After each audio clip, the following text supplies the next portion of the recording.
bad method. It's a method that I would only use sometimes. I wouldn't use it all the time. And I'd only pick it when it's easy.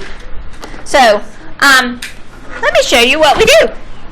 What we do is we take this trinomial and we try to turn it into a perfect square trinomial.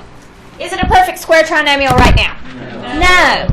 Okay, with 8 as the middle term, what would have to be added to the end for this to be a perfect square trinomial? Okay, let's talk about that. If I gave you x squared plus, that's not it plus, this is minus 8x, and left a blank right here, and said, okay, what do I have to add to make this a perfect square trinomial?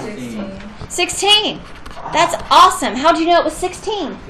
Oh, because then 4 plus 4. Good. Negative 4. Okay, so if we're trying to make these a perfect square trinomial, do you see if we take half this middle term and square it, we get that number? Okay, and the reason, think about how when we started with this, don't we double the product? So to go backwards, wouldn't you take half?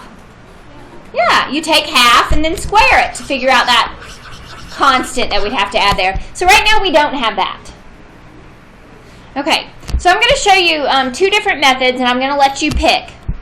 The first one works for those of you that like one way that always works and you don't ever have to get confused. Okay, so all those people that fall into that category, listen up.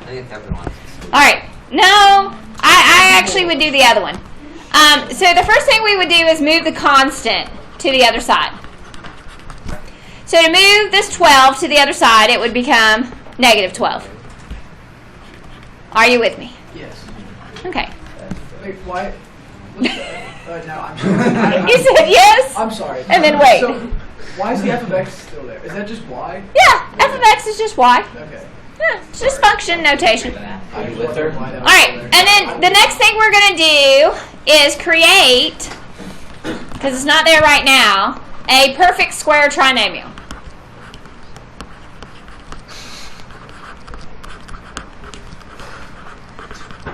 All right, so what do I have to add? You just told me. What do I have to add right here to create a perfect square trinomial? 16. All right, I have an equation. Is it mathematically valid to add 16 to one side of an equation and absolutely nothing to the other? No. So if I add 16 to that side, I also have to add 16 to that side. Okay? So now we get 4. And so the next step is to take that perfect square trinomial and write it as a binomial squared. Factor it. Write your binomial squared. You're basically factoring.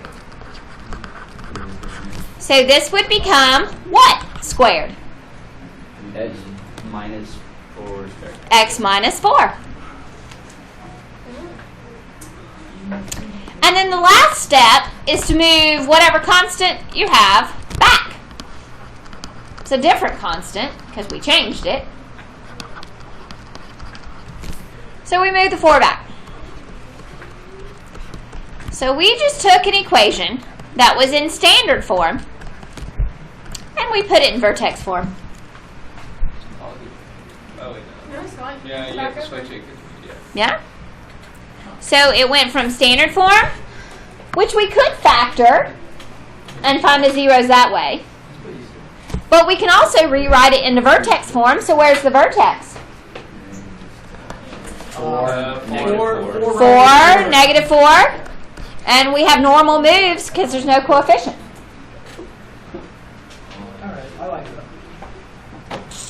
Okay, so these are all little rules that work, and I'm going to move them because I want to show you something else. All right. This was my equation. F of x equals x squared minus 8x plus 12. Do you guys see that I could have just added 4 here and 4 there? Because that would turn that into 16.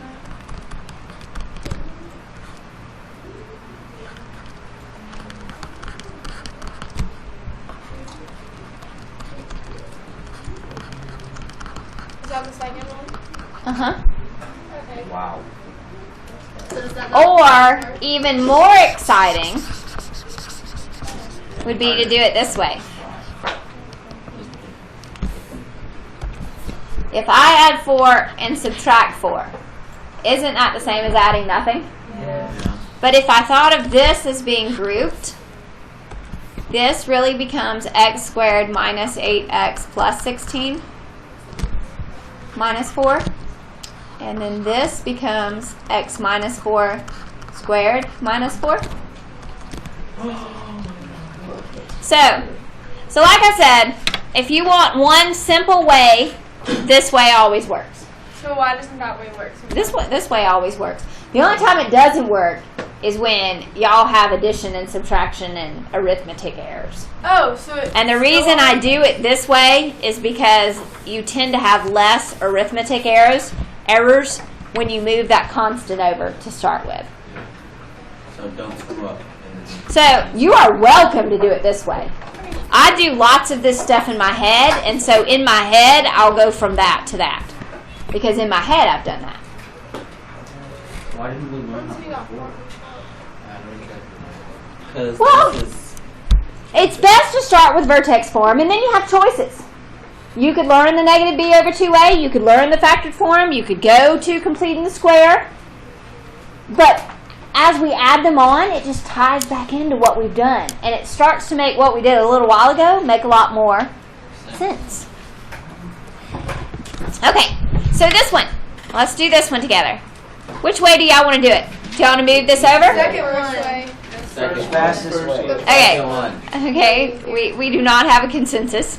So I'm going to go the first way Hungry. and move the constant over. We don't have to do it this way. We could do it this way. Which is negative. Alright, so I do not have a perfect square trinomial. What do I have to add right here to create one? 25? So whatever I add to one side, I add to the other to keep it balanced. So our goal is whatever we do, we have to keep it balanced. So we're either going to keep it balanced on one side, like this, or we're going to keep it balanced on both sides. Alright, so this gives me g of x plus 38 equals, what does this become when we write it as a binomial squared? X plus 5. Good. And then we move the 38 back over. And we're done. Is it all we're learning? That's so much easier. Okay, so where's the vertex? 5.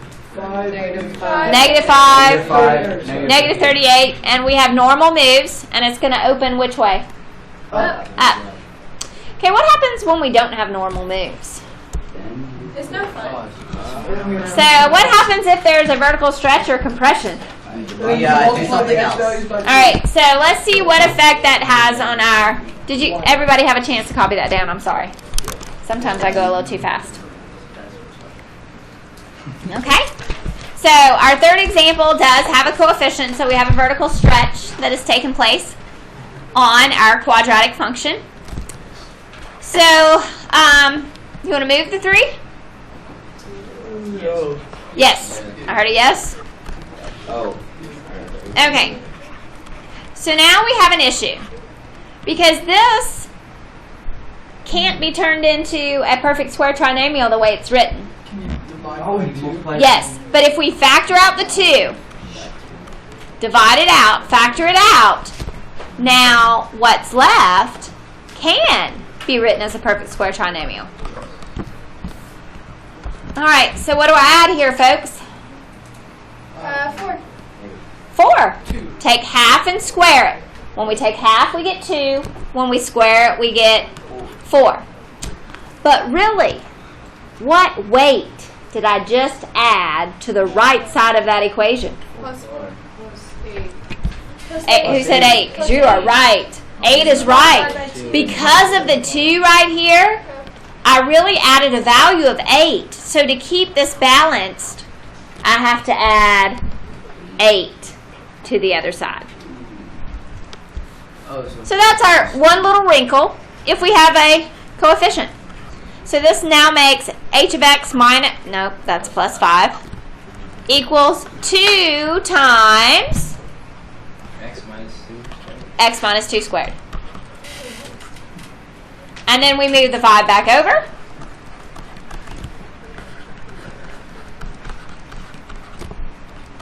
And we're in vertex form.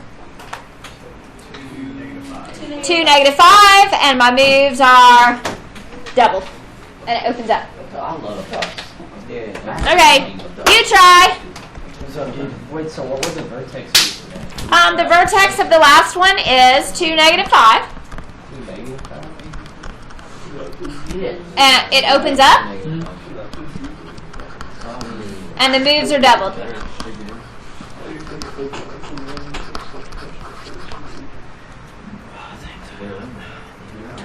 Okay, you try.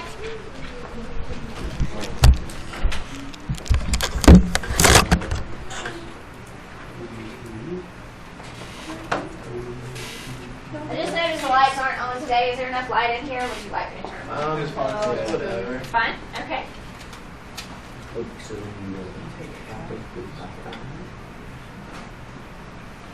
fine. Miss Wilbur, could we divide it by the 5x? You factor out a 5, not the 5x, just the 5. Because you still want to have a quadratic that you can turn into a perfect square trinomial. Oh, okay. So you're just taking out the 5, not the 5 and the x. Even though that would be the GCF. We're not taking out the GCF, just the coefficient.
All right, how'd you do? I got it right. Now I know.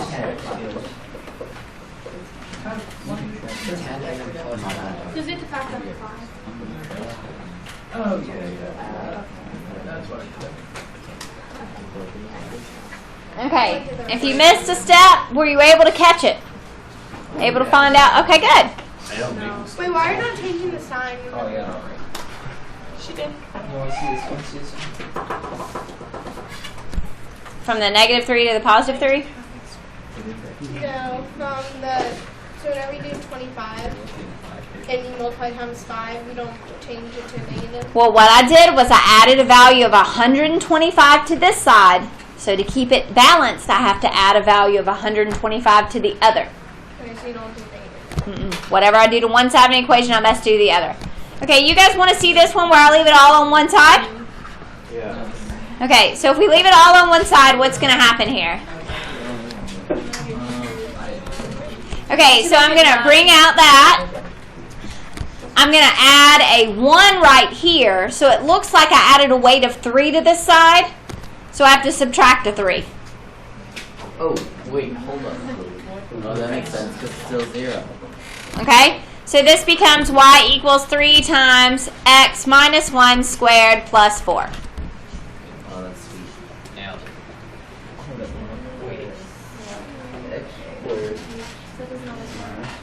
So you can just leave it all on one side. Is that all yours though? Yeah. 7 minus. Okay, now somebody said, what if I factor out something and I get all these ugly fractions? Well, that would tell you that completing the square is not the best method. Wouldn't it? If I'm getting lots of ugly fractions, I don't want to do it by completing the square. So then I might try to factor it. If it doesn't factor, then I might do negative b over 2a. Doesn't that always work? Yeah. Okay, so I chose problems that work nicely with completing the square. Do all problems work nicely with a completing the square? Goodness, no. We wouldn't use it for everything. But we can use it to solve some quadratics. Let's look how we could use this. Do you see that on this example, this is already a perfect square trinomial? How could I write it? X X plus plus 5 squared. Okay. So then what would you do? Thanks to our warm-ups, you know to Get the square root. take the square root of both sides. And so we get x plus 5 equals plus or minus 3 roots of 3. Awesome. And then we move the 5 over, so x equals 5 plus 3 roots of 3 or 5 minus 3 roots of 3. There's my two answers. So we can use the completing the square method, not only with functions that we can graph, but we can also use it to solve quadratic equations. Yes, Sid?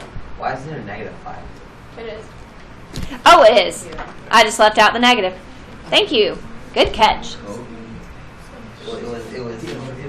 Okay. So, on this one, we could move the 20 to the other side. And then what would I have to add to both sides to create a perfect square trinomial? 36. Take half of 12 and square it. I'd have to add 36 here and add 36 here. So this would become x minus 6 and 56. Now 56 divides by 4, right? Yeah. 14 times. Okay. And 14 is just 2 times 7, so 4 is the largest perfect square that divides into 56. So this becomes 2 roots of 14 plus or minus 2 roots of 14. So we get x equals 6 plus or minus 2 roots of 14. And as long as you understand that's really two answers, I'm good. One answer is 6 plus 2 roots of 14. The other answer is 6 minus 2 roots of 14. Two different answers. Okay? All right. What would we do to solve this one?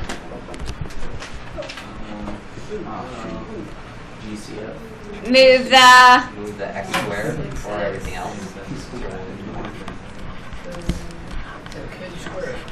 Okay, so now what do I do to get the perfect square trinomial? 9. 9. And so here we get X plus 3 squared equals. oh, nice. Perfect square. Oh, So we get x plus 3 equals plus or minus 6. So x equals 3 plus 6, which is 9. Or, excuse me, negative 3 plus 6, which is 3. Or negative 3 minus 6, which is negative 9. Now, is that the only method of solving this? No. We could factor what we originally started with, couldn't we? Wouldn't that factor to x plus 9 times x minus 3? And my answers are negative 9 or 3. Hey! Same thing, isn't it? So completing the square is just another method. Now, look at number 9. 2, 8, 12. What little alarm just went off in your head? GCF. Can I divide everything by 2? Yes. Yes. So when it's an equation versus a function, I can just divide that leading coefficient out if it's a GCF. And so now I have this nice, simpler quadratic, where I'd add 4 right here and there, x plus 2 squared, then you take the square root. So we get x plus 2 equals plus or minus root 10. That's not a 10. Try again. And then move your 2 over.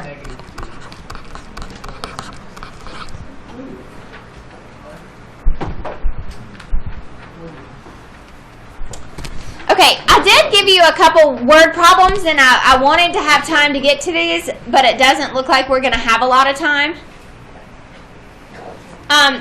This says complete the square to find the vertex.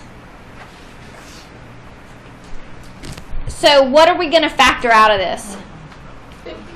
Negative 50. So that we get p squared minus 60p. So what would I have to add to complete the square? What's half of 60? 30. What's 30 squared? A 9 with 2 zeros. So since I added, but I didn't add 900 to this side, I added a value of... Negative 4,500. Yeah, so over here I'd have to do negative 4,500. Negative 45,000 actually, right? Yeah. Wait, 1 0 off. yeah, actually it is. Yeah. Exactly. So when we get the bigger numbers, and so this would become p minus 30 squared plus 45,000. It goes into vertex form, but we just have bigger numbers. Now you can see how nicely they've set your graph up for you to where it counts by 5,000s and then by 10s so that it'll fit pretty. They got it started for us. Okay, your homework is out of the workbook. You are doing the evens on 367 and 2, 4, and 6 on 365.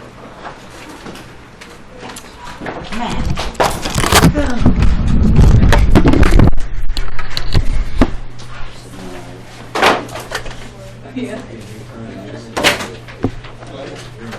It's like you're meant to be. It's hard to imagine it's meant to be.